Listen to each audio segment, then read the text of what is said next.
Hi friends, BSNL 5G launch date వచ్చేసింది. Jio, Airtel, Vodafone, ఐడియాలకు ఇక సెలవు.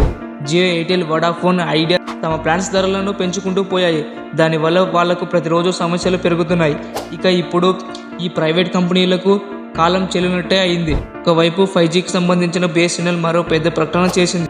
మరోవైపు బిఎస్ఎన్ఎల్కి సిమ్ పోర్ట్ చేసే వారి సంఖ్య జియో, ఎయిర్టెల్, వడాఫోన్ యొక్క వ్యాపార సామ్రాజ్యానికి తూట్లు పొడుస్తుంది. అలాగే దైనిక్ భాస్కర్ విడుదల చేసిన ప్రకారంగా చూసుకుంటే కేవలం 13 రోజుల్లోనే 1,05,000 మొబైల్ నంబర్స్ బిఎస్ఎన్ఎల్కి పోర్ట్ చేయబడ్డాయి. దీనికి ప్రధాన కారణం బిఎస్ఎన్ఎల్ టాటాతో కలవడం.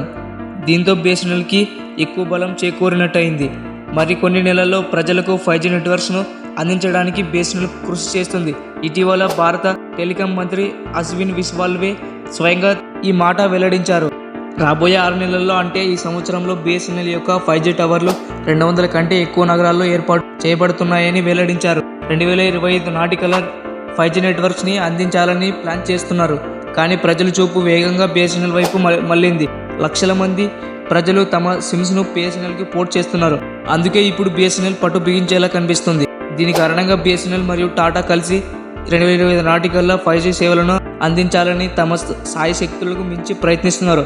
అయితే 5G నెట్వర్క్ మొదట ఏ నగరాల్లోకి తీసుకురాబోతున్నారని గమనించాలి. బిఎస్ఎన్ఎల్ యొక్క 4G నెట్వర్క్ ఇప్పటికీ ఉన్న చోట ఈ పని మొదలు పెడతారు.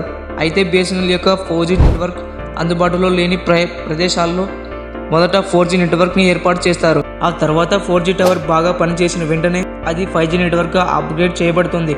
వినియోగదారులకు ఆశ్చర్యపరిచే విషయం ఏంటంటే బిఎస్ఎన్ఎల్ తమకు సంబంధించిన ఒక ఖాతాలో నేరుగా బిఎస్ఎన్ఎల్ హైస్పీడ్ నెట్వర్క్ను అందిస్తుందని, దాని రీఛార్జ్ ప్లాన్స్లలో ఎటువంటి మార్పు ఉండదని చెప్పింది. అదేవిధంగా ముందుకు సాగితే ఇక తక్కువ ధరకే ఇంటర్నెట్ లభిస్తుంది. ఇటువంటి ఇన్ఫర్మేటివ్ వీడియోస్ మీకు ప్రతిరోజు కావాలంటే ఇప్పుడే మన ఛానల్ను సబ్స్క్రైబ్ చేసుకోండి.